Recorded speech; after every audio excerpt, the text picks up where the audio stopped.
So welcome, Dani. She is going to be talking to us about astro. You guys know I'm so obsessed with astro because it really does play a huge part in your life and you don't understand why. Often we think that we are a certain way and you don't understand why we think that way or drawn to something. And it's usually literally written in your stars.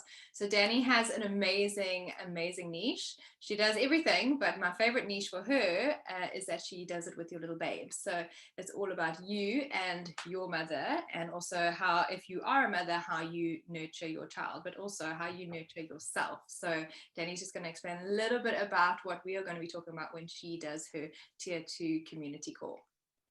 Hi Janie, thanks so much for having me. I'm very excited about this whole club that you've started, and yeah, just generally excited to chat to people about astrology.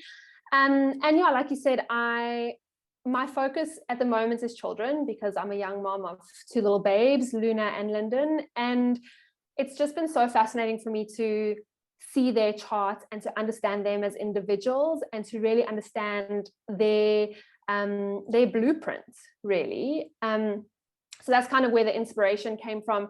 And then I started looking at my own charts and I started thinking of the relationship with my mom and how I see her, and how my astrology affects her and vice versa. So yeah, that's kind of what I'm interested in and what I love talking about. You're saying something, we were chatting just off air, and you're saying about the 7 years, the first 7 years, about the moon. So I think everyone always knows their star sign, so the sun, but they don't think about the moon and how that affects you. So I think it's so interesting that that is where they live, or we live in our first 7 years. Yeah, so our first 7 years, children really live in their moon signs, and that's just because it's kind of they in touch with their rhythms and their flows and their feelings. Like they're not so tainted by the world. So it's really the first 7 years that we live in our moon sign. So understanding your child's moon sign really helps you understand those years, but those are also the foundational years for the relationship with the mother figure. Like it's not always a mom, but it's the nurturing role in your life. So that could be a dad or a grandparent or whoever, but it's the nurturing person in your life. And so those 7 years kind of also dictate how you then will nurture your children in the future, and also how you nurture yourself. So how you want to be nurtured by someone else, whether it's in a partnership or just in your self-care. So I think it's really important to understand yourself as well as your children and as well as your mother's moon sign, because that's how she nurtured you. Yeah, and I also think that for those of you that have lost your mother maybe really young, or now or in the future, it's also nice to know where their signs are and how you can do a reading with you and see the characteristics, and especially if you've lost your mother young, and you kind of feel that void where you don't understand yourself a little bit, and then you don't have her to speak to or ask these things or understand why you're feeling a certain way towards her. You can kind of do her chart as well and then see what your mom's moon and sun are in and that kind of thing, and see how exactly how you're missing this link and you're missing this part of you and you have never really found the answers. I think that's really powerful as well. That's exactly it. And it's interesting because people always say, how can your moon sign represent your mom when, like, she was born 30 years before you and whatever. And the link is that your relationship is formed by two people. So for instance, my moon sign is in Pisces. And so every interaction I had with my mom in those first 7 years colored her reactions towards me. So it's actually my mom is not Piscean. Like it's I'm Piscean. And so it's the way I view her reactions to me is also what I bring out in her. And that's a really interesting kind of dynamic. And again, interesting to see your own children. So both my kids have their moons in Libra, and like I've got no Libra in my charts at all. But their personalities change the way I respond to them and what they need. So you actually are shaping your relationship with that nurturing parent without even knowing it. Wow. I like when I didn't know that you could do these things, and then I saw your account come up, obviously because we're Instagram friends. Yeah, and then I saw that, I was like, it's so fascinating and it makes so much sense. When you actually see it, you're like, oh my word, that is exactly how I feel, and that's exactly how I grew up and how I felt about my mother, or how I viewed her and how I viewed her feelings about me, Yes.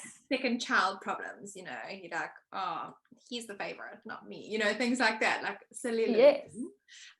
And it really does make a difference. When I was reading through that stuff, I was like, oh my gosh, this is exactly how I feel. Yeah.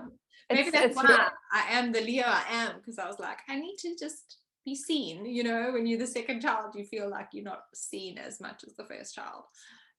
Well, Janie, I don't think that's a second child thing. I think that's a Leo moon thing.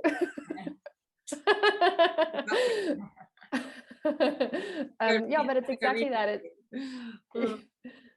Yeah, so it's super interesting, and I think it's valuable I think it gives you compassion as well. I think it gives you compassion towards your children or your mother, and most of all to yourself, to just go like, okay, I'm Leo. That's why I have this intense need to be seen all the time.